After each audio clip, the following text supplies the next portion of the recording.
প্রিয় শ্রোতা, আপনার কি কখনো এমন লুকোনো অনুভূতি হয়েছে?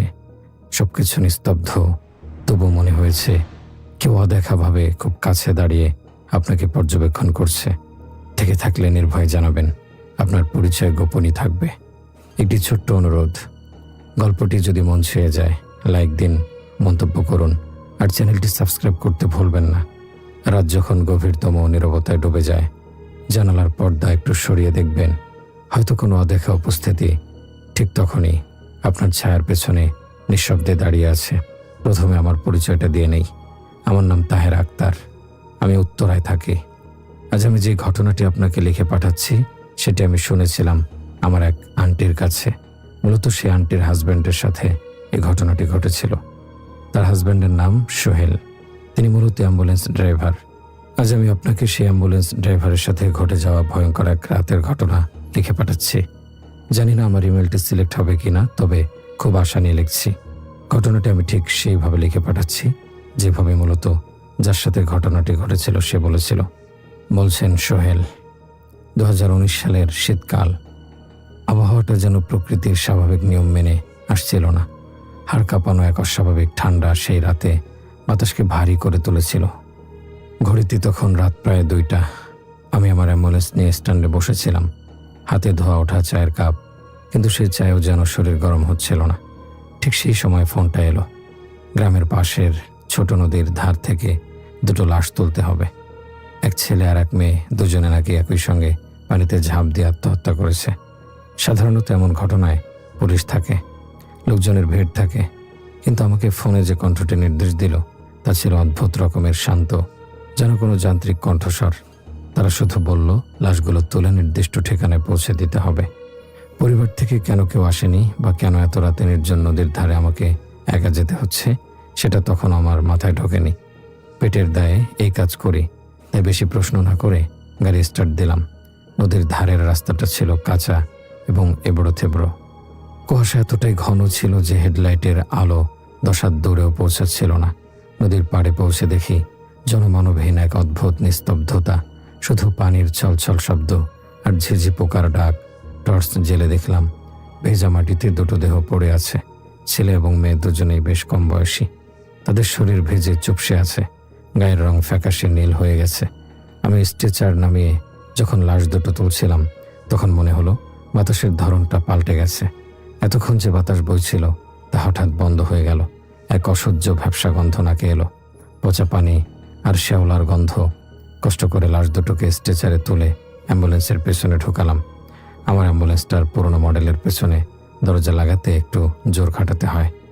দরজাটা দড়াম করে বন্ধ করে যেই ঘুরলাম ড্রাইভিং সিটের দিকে যাব বলে, তখনই শব্দটা শুনলাম। অ্যাম্বুলেন্সের ভেতর থেকে একটা হালকা কাশির শব্দ, খক খক। শব্দটা খুব মৃদু, কিন্তু এই নিস্তব্ধ রাতে সেটা বজ্রপাতের মতো শোনালো। আমি থমকে দাঁড়ালাম, বুকের ভেতরটা ধক করে উঠল। লাশ কি কাশি দিতে পারে? নিজের মনকে বোঝালাম হয়তো মনের ভুল, অথবা বাতাসের শব্দ দরজার ফাঁক দিয়ে ঢুকে এমন আওয়াজ করেছে। কিন্তু মনের ভেতর একটা খচখচানি রয়েই গেল। চারপাশটা একবার ভালো করে দেখে নিলাম, কেউ নেই, শুধু কুয়াশার চাদর আর অন্ধকারের রাজত্ব। আমি চালকের আসনে বসলাম, স্টিয়ারিং হুইলটা বরফের মতো ঠান্ডা। বিসমিল্লাহ বলে চাবি ঘোরালাম। ইঞ্জিনটা গঙ্গানের মতো শব্দ করে চালু হলো। গাড়িটা যখন কাঁচা রাস্তা ছেড়ে পিচ ঢালা রাস্তায় উঠল তখন আমার শরীর কাঁপছিল। হিটারটা কাজ করছিল না ঠিক মতো, তাই জ্যাকেটের জিপারটা গলা পর্যন্ত টেনে নিলাম। রাস্তাটা গ্রামের ভেতর দিয়ে গেছে, দুপাশে বিশাল বিশাল মাঠ। কুয়াশার কারণে মাঠের শেষ প্রান্ত দেখা যাচ্ছে না। মাঝে মাঝে রাস্তার ধারের বাবলা গাছগুলো হেডলাইটের আলোয় এমনভাবে ফুটে উঠছিল যেন এক একটা কঙ্কাল দাঁড়িয়ে আছে। আমি নিজের মনে মনে আল্লাহকে ডাকছিলাম আর কালেমা পড়ছিলাম। ড্রাইভিংয়ে মনোযোগ দেওয়ার চেষ্টা করছিলাম, কিন্তু আমার মন বারবার চলে যাচ্ছিল পেছনের কেবিনে। মাঝখানে একটা ছোট্ট কাচের জানালা আছে যেটা দিয়ে পেছনের অংশ দেখা যায়। আমি সাধারণত ওই দিকে তাকাই না, কিন্তু আজ কেন জানি চোখটা বারবার ওদিকেই চলে যাচ্ছিল। হঠাৎ রিয়ার ভিউ মিররে চোখ পড়তেই আমার হাত পা অবশ হয়ে এলো। আমি পরিষ্কার দেখলাম স্ট্রেচারের ওপর থাকা মেয়েটার হাতটা নড়ল, খুব সামান্য কিন্তু স্পষ্ট। মেয়েটার হাতটা স্ট্রেচারের পাশ থেকে ঝুলেছিল, সেটা যেন নিজ থেকে উঠে এসে পেটের ওপর রাখা হলো। আমি প্রায় ব্রেক কষে ফেলেছিলাম। গাড়ির চাকা রাস্তায় ঘষে একটা কর্কশ শব্দ করলো। গাড়ি থামিয়ে আমি কয়েক সেকেন্ড শ্বাস নিতে পারলাম না। এটা কি সত্যি দেখলাম নাকি আলোর ঝলকানি? আমি আবার মিররে তাকালাম। না, সব স্থির। লাশ দুটো আগের মতোই পড়ে আছে। মেয়েটার হাতটা স্ট্রেচারের পাশে ঝুলছে। আমি স্বস্তির নিঃশ্বাস ফেললাম। হয়তো রাস্তার ঝাঁকুনিতে এমন মনে হয়েছে। অতিরিক্ত রাত জাগলে মানুষের হ্যালুসিনেশন হয়, নিজেকে এটাই বোঝালাম। আবার গাড়ি চালালাম, কিন্তু ভয়টা কাটলো না। কিছু দূর যাওয়ার পর আরেকটা ঘটনা ঘটল।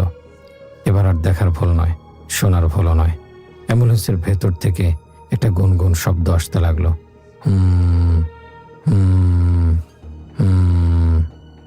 শব্দটা কোনো যান্ত্রিক শব্দ নয়, এটা কোনো মানুষের গলার আওয়াজ, যেন কেউ খুব কষ্টে চাপা স্বরে গান গাইতে চেষ্টা করছে অথবা গঙ্গাচ্ছে। শব্দটা খুব ক্ষীণ, কিন্তু এই বদ্ধ গাড়ির ভেতর সেটা আমার কানে স্পষ্টভাবে বাজছিল। আমার মেরুদণ্ড বেয়ে একটা ঠান্ডা স্রোত নেমে গেল। আমি ঘামতে শুরু করলাম, এই প্রচণ্ড শীতেও। আমি আর সহ্য করতে পারলাম না। গাড়িটা রাস্তার একপাশে থামালাম, হাত টর্চটা নিয়ে নামলাম। আমার হাত কাঁপছিল। পেছনের দরজার কাছে গিয়ে দাঁড়ালাম। ভেতর থেকে তখন সেই গুনগুন শব্দটা আসছে না, কিন্তু একটা অদ্ভুত নিঃশ্বাসের শব্দ পাওয়া যাচ্ছে, যেন কেউ ভেতর থেকে জোরে জোরে শ্বাস টানছে। আমি এক ঝটকায় দরজাটা খুললাম, টর্চের আলো ফেললাম ভেতরে। লাশ দুটো ঠিক সেভাবে আছে, নড়াচড়ার কোনো লক্ষণ নেই। কিন্তু আমি নিশ্চিত ছিলাম আমি শব্দ শুনেছি। আমি স্ট্রেচারের নিচে সিটের তলায় আলো ফেলে দেখলাম কেউ নেই, থাকার কথাও নয়। তবে কেন এমন হচ্ছে? আমি কি পাগল হয়ে যাচ্ছি? দরজাটা আবার বন্ধ করলাম, কিন্তু বন্ধ করার মুহূর্তে মনে হলো লাশের গায়ের চাদরটা যেন একটু নড়ে উঠল। বাতাস, কিন্তু ভেতরে তো বাতাস ঢোকার কথা নয়। আমি দ্রুত ড্রাইভিং সিটে ফিরে এলাম। আমার গলা শুকিয়ে কাঠ হয়ে গেছে। পানির বোতলটা খুঁজে পেলাম না। অগত্যা শুকনো গলায় গিলতে হলো। আমার গাড়ি স্টার্ট দিলাম। এখন রাত আরো গভীর হয়েছে। কুয়াশা এতটাই ঘন যে মনে হচ্ছে আমি কোনো সাদা দেয়ালের দিকে এগিয়ে যাচ্ছি। রাস্তার দুপাশে নির্জন মাঠ, মাঝে মাঝে শুকনো ঘাসগুলো বাতাসে দুলে ওঠে, অদ্ভুত শব্দ করছিল। মনে হচ্ছিল কেউ যেন ঘাসের ওপর দিয়ে দৌড়াচ্ছে। আমি গাড়ির গতি একটু বাড়ালাম। এই এলাকাটা তাড়াতাড়ি পার হতে হবে। হঠাৎ হেডলাইটের আলোয় দূরের রাস্তায় কিছু একটা চোখে পড়ল। আমি চোখ কুঁচকে তাকালাম। মনে হলো দুটো খুঁটি পোতা আছে রাস্তার মাঝখানে। কিন্তু গাড়ি যত কাছে এগোতে লাগলো, আমার রক্ত হেম হয়ে এলো। ওগুলো খুঁটি নয়, দুটো অবয়ব রাস্তার ঠিক মাঝখানে দাঁড়িয়ে আছে। আমি হর্ন বাজালাম, তারা নড়ল না। গাড়িটা গতি কমিয়ে তাদের কাছাকাছি নিয়ে গেলাম। হেডলাইটের আলো পুরোপুরি তাদের ওপর পড়ল। আর তখনই আমি আমার জীবনের সবচেয়ে বড় ধাক্কাটা খেলাম। অবয়ব দুটোর গায়ের পোশাক ঠিক সেই একই পোশাক যা আমার অ্যাম্বুলেন্সে থাকা লাশ দুটোর গায়ে আছে। ছেলেটার পরনে একটা নীল রঙের চেক শার্ট আর কালো প্যান্ট, মেয়েটার পরনে লাল রঙের সালোয়ার কামিজ। ঠিক হুবহু একই পোশাক। তারা রাস্তার দিকে মুখ করে দাঁড়িয়ে নেই, তারা আমার গাড়ির দিকেও তাকিয়ে নেই। তারা একে অপরের দিকে মুখ করে দাঁড়িয়ে আছে, যেন কিছু একটা সলা পরামর্শ করছে। কিন্তু তাদের শরীর নড়ছে না, শুধু তাদের পোশাকগুলো বাতাসে সামান্য দুলছে। আমার গলা দিয়ে কোনো আওয়াজ বের হলো না। হাত পা ঠান্ডা হয়ে গেল। আমি বুঝতে পারছিলাম না আমি কি করব। গাড়ি ঘুরিয়ে চলে যাব নাকি এদের ওপর দিয়ে চালিয়ে দেব? কিন্তু এরা কারা? আমার গাড়িতে তো লাশ আছে, তাহলে এরা কারা? আমি তখনও জানতাম না এটা মাত্র শুরু। এই রাতের ভয়াবহতা যে কোন পর্যায়ে পৌঁছাবে তা আমার কল্পনারও বাইরে ছিল। আমি গাড়ি থামাতে থামাতে বুঝতে পারছিলাম ওই অবয়ব দুটো কোনো সাধারণ মানুষ নয়। কারণ মানুষ হলে হেডলাইটের আলো চোখে পড়লে অন্তত হাত দিয়ে চোখ আড়াল করত, হর্নের শব্দে ফিরে তাকাতো। কিন্তু তারা পাথরের মূর্তির মতো দাঁড়িয়ে রইল রাস্তার মাঝখানে। ঘন কুয়াশার চাদরে মোড়া সেই রাতে তাদের উপস্থিতি ছিল সম্পূর্ণ অস্বাভাবিক। তারা নড়ছেও না, ফিরে তাকাচ্ছেও না, শুধু দাঁড়িয়ে আছে। আর কুয়াশার ভেতর দাঁড়ানো অবস্থায় তাদের শরীরের চারপাশে এমন এক ধরনের অস্বাভাবিক অন্ধকার জমে উঠেছিল, যেন রাস্তাটার বাকি অংশ আলো পাচ্ছে, কিন্তু ওদের গায়ে আলোর স্পর্শ করছে না। হেডলাইটের তীব্র আলো যেন তাদের শরীর শুষে নিচ্ছে। আমি স্টিয়ারিং হুইলটা এত শক্ত করে ধরেছিলাম যে আমার আঙুলগুলো ব্যথাতুর হয়ে উঠেছিল। আবার হর্ন বাজালাম, দীর্ঘ একটানা হর্ন। সেই ধ্বনি কুয়াশায় মিশে গেল, প্রতিধ্বনি হয়ে ফিরে এলো না। কিন্তু তারা নড়ল না, এক চুলো না। আমার মনে হলো সময় যেন থমকে গেছে। একসময় সাহস জগিয়ে হেডলাইট হাই বিম করে দিলাম। আলোটা একটু উঁচু হয়ে তাদের মুখের ওপর পড়ল। তখন দেখলাম আমি ঠিক যা ভাবছিলাম তাই।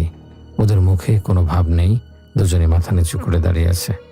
তাদের চুলগুলো ভিজে চপচপে, যেন এইমাত্র পানি থেকে উঠে এসেছে।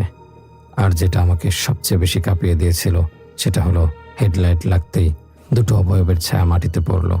বিজ্ঞানের নিয়ম অনুযায়ী মানুষের ছায়া আলোর বিপরীতে পড়ে এবং সেটা মানুষের আকৃতির মতোই হয়, কিন্তু এদের ক্ষেত্রে তা হলো না। হেডলাইটের আলো যখন তাদের ওপর পড়ল, তাদের ছায়াগুলো পেছনের দিকে লম্বা হয়ে পড়ল ঠিকই, কিন্তু সেই ছায়াগুলো মানুষের মতো নয়। ছায়াগুলো লম্বা, মোচড়ানো, বাঁকা, যেন ছায়াগুলো জীবন্ত। মনে হচ্ছিল সেই কালো ছায়াগুলো মাটিতে গলে থেকে হেঁচড়ে এগোতে চাইছে আমার অ্যাম্বুলেন্সের দিকে। ছায়াগুলোর হাত পা নেই, আছে শুধু এক অদ্ভুত আঁকাবাঁকা আকৃতি, যা সাপের মতো এঁকে বেঁকে আমার গাড়ির চাকার দিকে অগ্রসর হচ্ছে। আমি আর সহ্য করতে পারছিলাম না।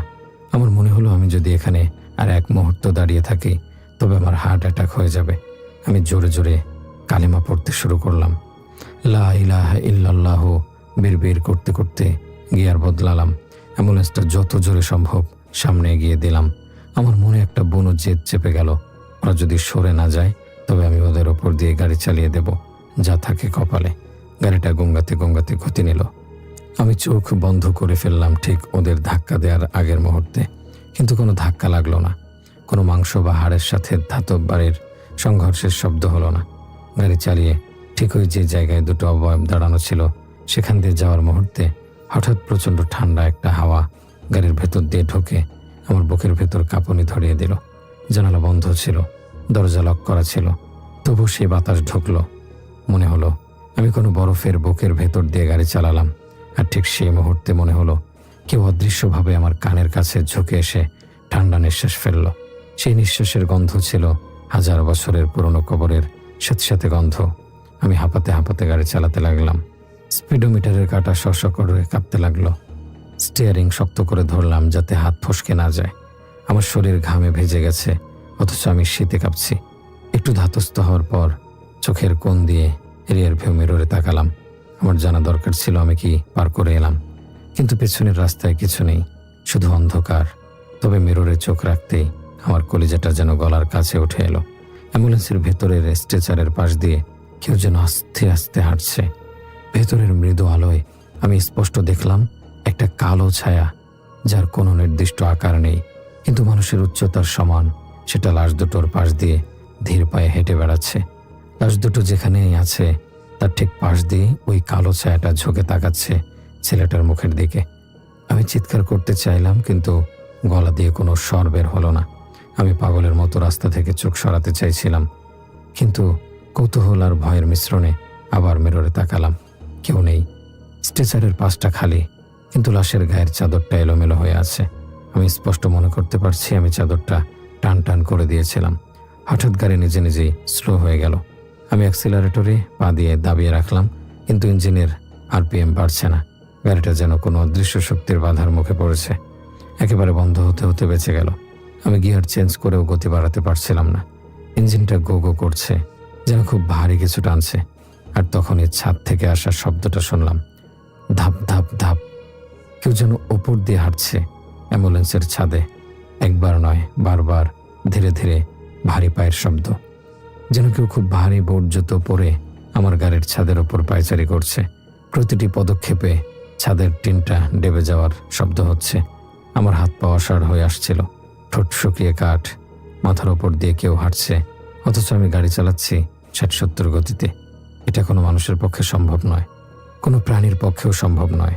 মনে হচ্ছিল আল্লাহ তাআলার কাছে দোয়া না করলে আমি এই রাস্তা জীবিত পেরোতে পারবো না। আমি চিৎকার করে দোয়া ইউনুস পড়তে লাগলাম, কিন্তু ছাদের ওপরে সেই শব্দ থামল না, বরং মনে হলো হাঁটার গতি বাড়ছে। ধাপ ধাপ ধাপ ধাপ। শব্দটা এখন ঠিক আমার মাথার ওপরে, ড্রাইভিং সিটের ঠিক ওপরে। মনে হচ্ছে এখন চাঁদটা ফুটো করে কিছু একটা আমার ওপর নেমে আসবে। সেই আওয়াজের সাথে সাথে একটা নখের আঁচড়, কাটার শব্দ যোগ হলো। কড়র কড়র কড়র।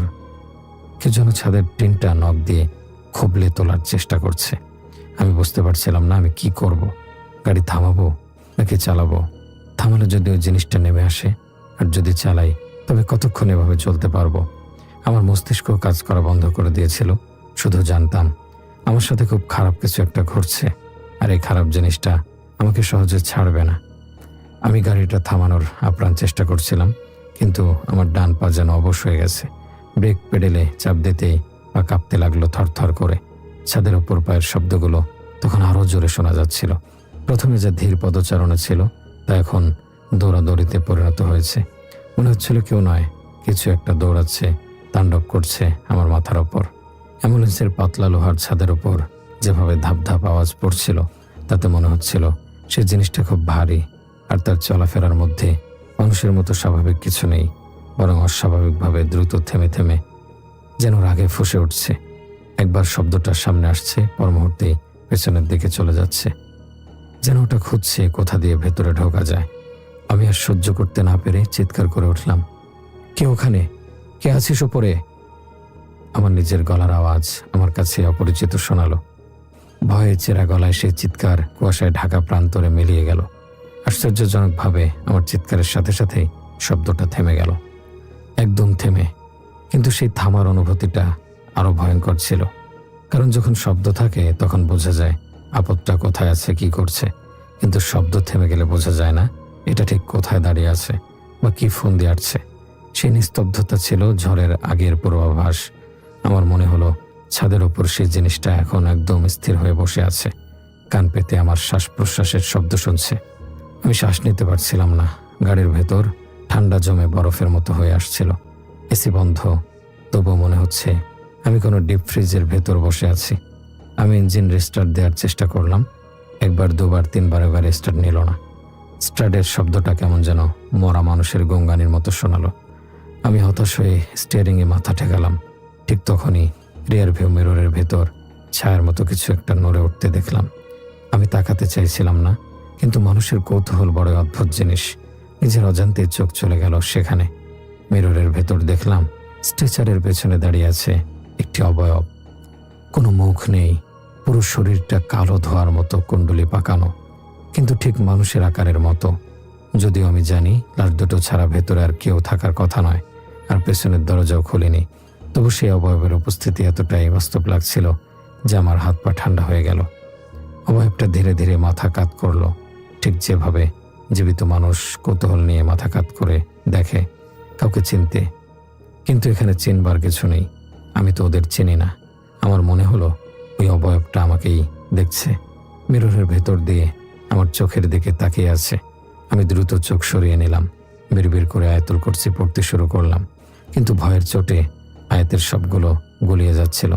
হঠাৎ মনে হলো গাড়ির ভেতরে দম বন্ধ হয়ে আসছে। অক্সিজেনের অভাব বোধ করলাম। আমি দরজা খুলে নেমে গেলাম, ঠান্ডা বাতাসে দম নিয়ে দাঁড়ানোর চেষ্টা করলাম। কুয়াশাচ্ছন্ন রাস্তায় নেমেও শান্তি পেলাম না। বাইরে নেমে মনে হলো পিছন থেকে যেন কেউ চোখ রাঙিয়ে তাকিয়ে আছে। ঘাড়ের ওপর ঠান্ডা নিঃশ্বাস লাগলো। মনে হলো কুয়াশার আড়াল থেকে হাজারটা চোখ আমাকে দেখছে। আমি বেশিক্ষণ বাইরে থাকার সাহস পেলাম না। মনে হলো বাইরে থাকার চেয়ে গাড়ির ভেতরটা হয়তো একটু বেশি নিরাপদ। আমি দ্রুত দরজা বন্ধ করে আবার ভেতরে ফিরতে গেলাম। সিটে বসার আগেই ছাদ থেকে এমন শব্দ এলো যেন কেউ পুরো শক্তি দিয়ে লাফ দিল। ধাম! পুরো অ্যাম্বুলেন্সটা কেঁপে উঠল। শক অ্যাবজারভারগুলো ক্যাচ ক্যাচ করে উঠল, সে ভার সহ্য করতে না পেরে। মনে হলো ছাদটা এবার সত্যিই দেবে গেছে। আমি ছিটকে ভেতরে ঢুকে দরজা লক করে দিলাম। ভয় আমার শ্বাস আটকে আসছিল। কোনো মতে সাহস সঞ্চয় করে আবার পেছনের কেবিনে তাকালাম, দেখার জন্য যে ছাদের ওই লাফের প্রভাবে ভেতরের কিছু নড়ছে কিনা। আর ভেতরে তাকাতেই আমার রক্ত হিম হয়ে গেল। স্ট্রেচারের ওপর শোয়া ছেলে আর মেয়ের লাশ দুটোই এখন তাদের আগের অবস্থানে নেই। ছেলেটার মাথা একদম অন্যদিকে ঘুরে আছে।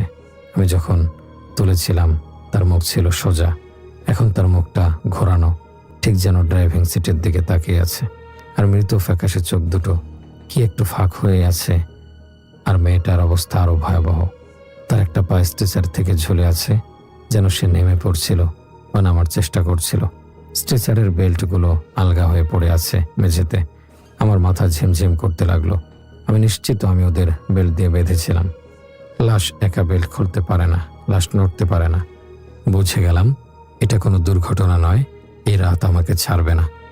আমি কোনো এক নিষিদ্ধ সীমানায় পা দিয়ে ফেলেছি, অথবা এই লাশ দুটোর সাথে এমন কোনো খারাপ জিনিস জড়ে আছে যা আমাকেও তাদের সঙ্গে করতে চাইছে।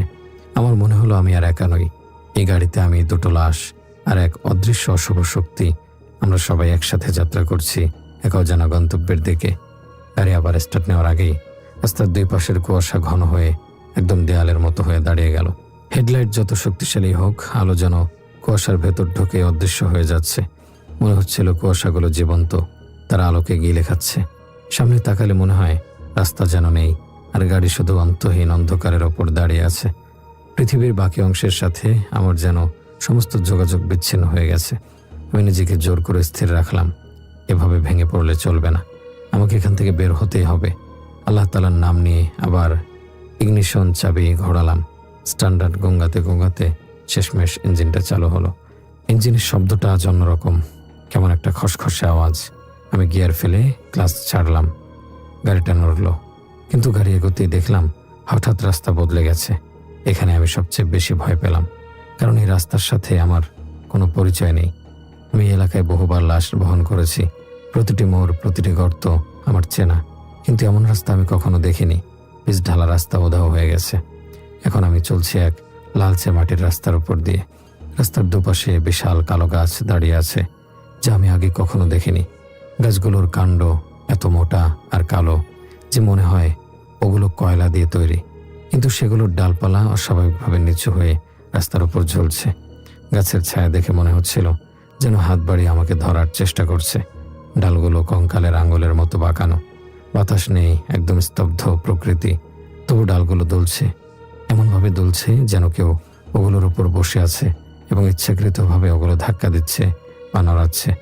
হঠাৎ আবার সেই পায়ের শব্দ, এবার ছাদের ওপর নয়, বরং অ্যাম্বুলেন্সের পেছন থেকে ধূপ ধূপ। মনে হলো কেউ শক্ত কিছু দিয়ে পেছনের দরজার উপর আঘাত করছে। কোনো মানুষ যেভাবে দরজায় কড়া নাড়ে, এটা তেমন নয়, এটা অনেক বেশি ভারী, যেন কোনো বড় পাথর দিয়ে দরজায় আঘাত করা হচ্ছে।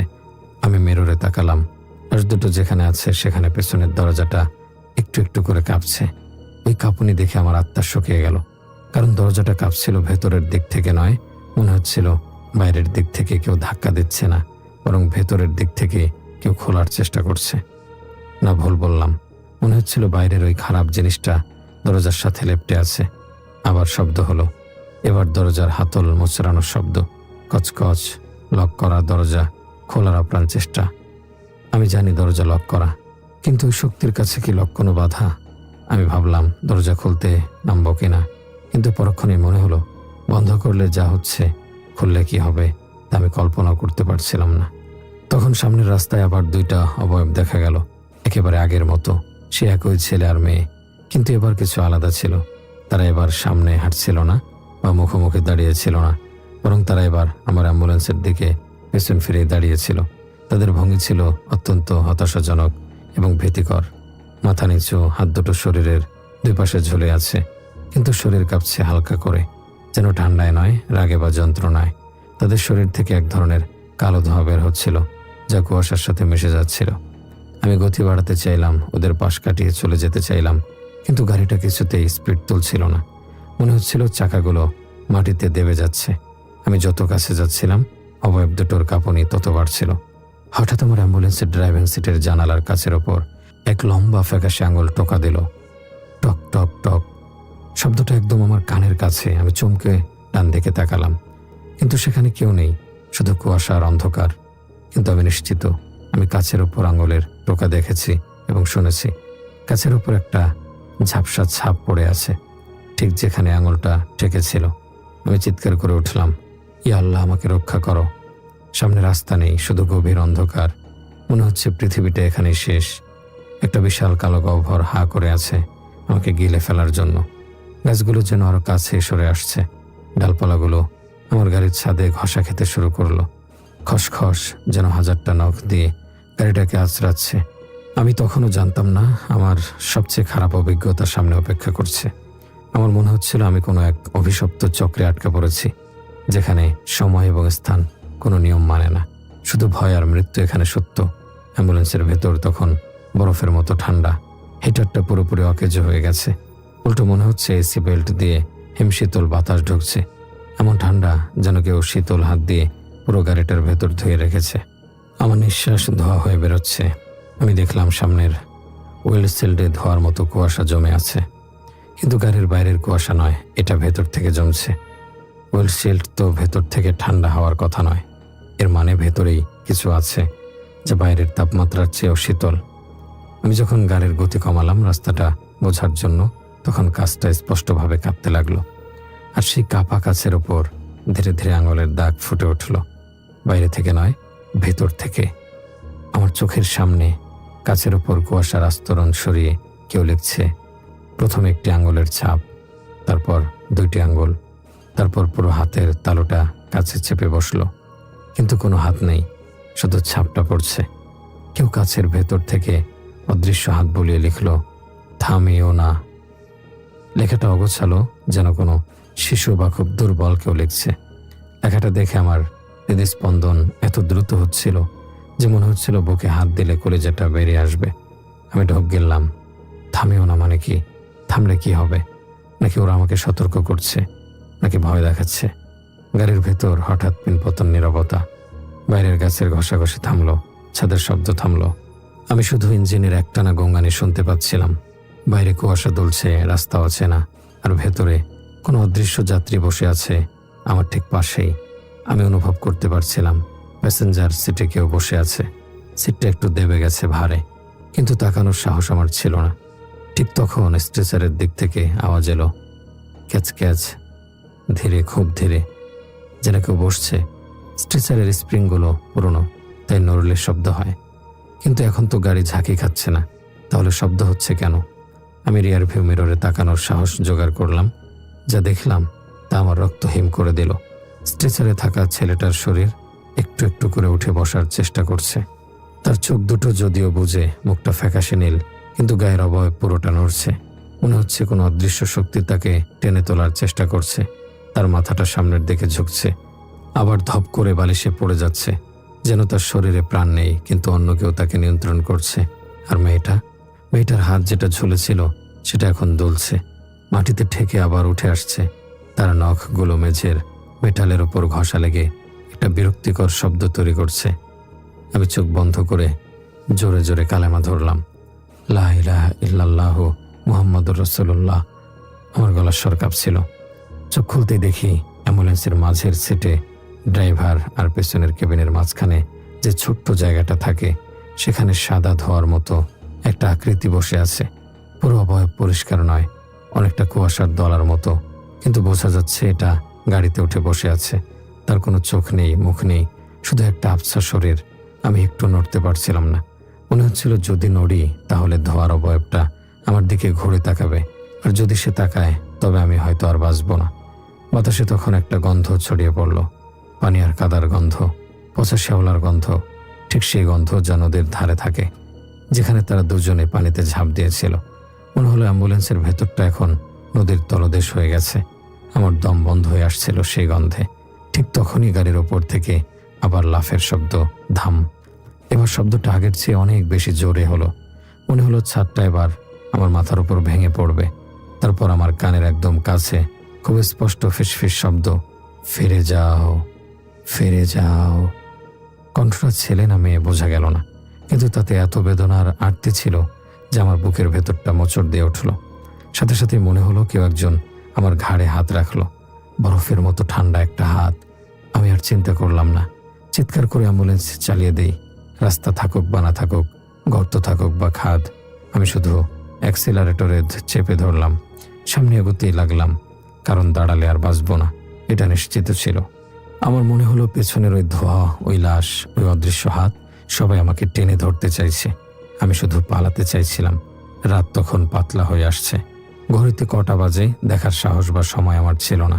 পূর্ব দিগন্তে হালকা নীল আলো ফুটছিল, কুয়াশার ঘনত্ব কিছুটা কমে আসছিল। মনে হচ্ছিল আল্লাহ তাআলা আমাকে এই দুঃস্বপ্ন থেকে টেনে বের করে আনছেন। ভোরের আলো দেখে আমার মনে কিছুটা সাহস ফিরে এলো, কিন্তু আমি জানতাম না ভোরের ঠিক আগে অন্ধকার সবচেয়ে ঘন হয়, আর বিপদও তখনই শেষ কামড়টা দেয়। আমার গন্তব্যের আর মাত্র 1 কিলোমিটার বাকি। গ্রামের রাস্তাটা শেষ হয়ে মূল সড়কে ওঠার কথা, কিন্তু ঠিক শেষ 1 কিলোমিটার বাকি থাকতে আমার অ্যাম্বুলেন্স আবার বন্ধ হয়ে গেল। এবার কোনো গঙ্গানি বা শব্দ ছাড়াই ইঞ্জিনটা হুট করে মরে গেল। হেডলাইট দপ করে নিভে গেল। চারদিকে আবার অন্ধকার, শুধু ভোরের আবছা আলোয় গাছপালার অবয়ব দেখা যাচ্ছে। ইঞ্জিন একবার আওয়াজ করল না। স্টার্ট দেওয়ার চেষ্টা বৃথা। পুরো নীরবতা, এমনকি ঝিঝি পোকার ডাকও নেই। এই নীরবতা ভাঙল অ্যাম্বুলেন্সের ভেতরের দরজার আওয়াজে। দরজা নিজে নিজেই খুলে গেল। পেছনের মেইন ডোরটা, অথচ ওটা আমি ভেতর থেকে লক করে রেখেছিলাম এবং বাইরে থেকেও আটকানো ছিল। আমি ড্রাইভিং সিটে বসে রিয়ার ভিউ মিররে তাকালাম। ভোরের আলোয় ভেতরটা কিছুটা দেখা যাচ্ছে। আমি ফিরে তাকাতে দেখলাম লাশ দুটো স্ট্রেচারে নেই, পুরো স্ট্রেচার খালি। সাদা চাদর দুটো মেঝেতে পড়ে আছে, যেন কেউ ওগুলো ছুঁড়ে ফেলে দিয়েছে। আমার শরীর অবশ হয়ে গেল। লাশ কোথায় গেল? গাড়ি তো চলন্ত অবস্থায় ছিল না যে পড়ে যাবে। আর দরজা তো এইমাত্র খুলল। আমি বাইরে নামতে পারছিলাম না, হাত পা জমেছিল, কিন্তু এক অদৃশ্য শক্তি যেন আমাকে ঠেলে নামালো। সাহস করে দরজা খুলে রাস্তায় নামলাম। গাড়ির পেছনে গিয়ে দাঁড়ালাম। ভেতরটা ফাঁকা, কেউ নেই। তখনই আমার চোখ গেল রাস্তার সামনের দিকে। রাস্তার দুই পাশে দুজন দাঁড়িয়ে আছে, সেই ছেলেটা আর মেয়েটা। তবে এবার আর তারা সেই বিভৎস বা রাগান্বিত ভঙ্গিতে নেই। আগের মতো ভয়ঙ্কর নয়, বরং স্থির, শীতল। তাদের শরীর থেকে আর কালো ধোঁয়া বের হচ্ছে না। ভোরের আলো তাদের শরীরের ওপর পড়ছে, কিন্তু তাদের চোখ দুটো স্বাভাবিক মানুষের মতো নয়। চোখের মনি নেই। পুরো কুটুরটা গভীর পানি ভেজা, অন্ধকারের মতো কালো, যেন অনন্ত গভীর কোনো কুয়া বা নদীর তলদেশ। তারা কিছু বলল না, আমার দিকে তাকিয়েও থাকলো না, শুধু রাস্তার শেষ মাথার দিকে ইঙ্গিত করলো। তাদের হাতগুলো ধীরে ধীরে উপরে উঠল, আঙুল দিয়ে ইশারা করলো গ্রামের দিকে। আমি তাকালাম। গ্রামের বাড়িগুলো দেখা যাচ্ছে। টিনের চালের ওপর ভোরের আলো চিকচিক করছে। সকাল ফুটে আসছে। মসজিদে ফজরের আজান ভেসে আসছে দৌড় থেকে। আল্লাহু আকবার, আল্লাহু আকবার। আজানের সেই পবিত্র ধ্বনি কানে আসতেই এক অদ্ভুত দৃশ্য দেখলাম। ছেলেটার মেয়েটার অবয়ব কাঁপতে শুরু করলো, ঠিক যেমন পানির ওপর প্রতিবিম্ব কাঁপে। ধীরে ধীরে তারা কুয়াশার ভেতর মিশে গেল, পুরোপুরি, যেন তারা ধোঁয়া দিয়ে তৈরি ছিল। কয়েক সেকেন্ডের মধ্যে সেখানে আর কেউ রইল না, শুধু আমি, আমার অ্যাম্বুলেন্স আর ভোরের বাতাস। আর সেই সাথে অ্যাম্বুলেন্সের ইঞ্জিন নিজে নিজে স্টার্ট নিল, কোনো চাবি ঘোরানো ছাড়াই। হেডলাইট জ্বলে উঠল। আমি বুঝলাম আমার যাওয়ার সময় হয়েছে। ওরা আমাকে মুক্তি দিয়েছে। আমি কাঁপতে কাঁপতে গাড়িতে উঠলাম। গাড়ি চালিয়ে ঠিকানায় পৌঁছে লাশ দুটো নামিয়ে দিলাম। কিন্তু আশ্চর্য, যখন গাড়ির পেছনের দরজা খুললাম, দেখি লাশ দুটো স্ট্রেচারে আছে, ঠিক যেভাবে আমি তুলেছিলাম। ভেজা শরীর, নীলচে চামড়া, শান্ত। আমার মাথা ঘুরে গেল। আমি তো খালি দেখেছিলাম। তাহলে কি এতক্ষণ যা দেখলাম সব মনের ভুল? কিন্তু বিস্ময়ের তখনও বাকি ছিল। পরিবারের লোকজন লাশ দেখে কান্নাকাটি শুরু করলো। তাদের মধ্যে একজন বয়স্ক লোক আমার কাছে এসে বলল, বাবা, তুমি এসেছো? আমরা তো সেই ভোর থেকে তোমার অপেক্ষায় বসে আছি। ও লাশ দেখিয়ে তো স্বপ্নে জানিয়ে দিয়েছিল যে ও রওনা হয়েছে। তুমি ওকে নিয়ে আসছো, কিন্তু বাবা, তোমার সাথে তো কেউ ছিল না। তুমি একাই লাশ আনলে কি করে? আমি তার কথার উত্তর দিতে পারলাম না। আমার গলা দিয়ে কোনো শব্দ বের হলো না।